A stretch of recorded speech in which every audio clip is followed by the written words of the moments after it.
बातमी आहे मराठा आंदोलक मनोज जरांगे पाटील यांच्या संदर्भातली। मनोज जरांगेंनी आपलं उपोषण स्थगित करण्याचा निर्णय घेतलेला आहे। सलाईनवरती पडून राहण्यामध्ये उपयोग नाही आणि त्यापेक्षा हे उपोषण न केलेलं बरं या मतापर्यंत मी आलो आहे असं जरांगे म्हणाले। त्यामुळे आज दुपारी ते आपलं उपोषण स्थगित करणार आहेत। त्यांनी मला रात्री सलाईन लावली।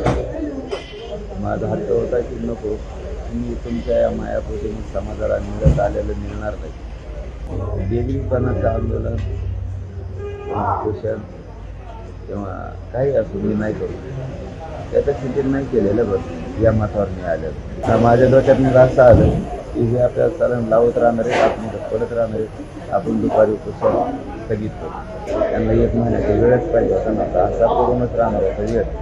तर 13 जून ते 13 जुलैपर्यंत 13 जुलै ते 13 ऑगस्टपर्यंत करून दाखवा म्हणा सगळं। एबीपी माझा, उघडा डोळे बघा नीट।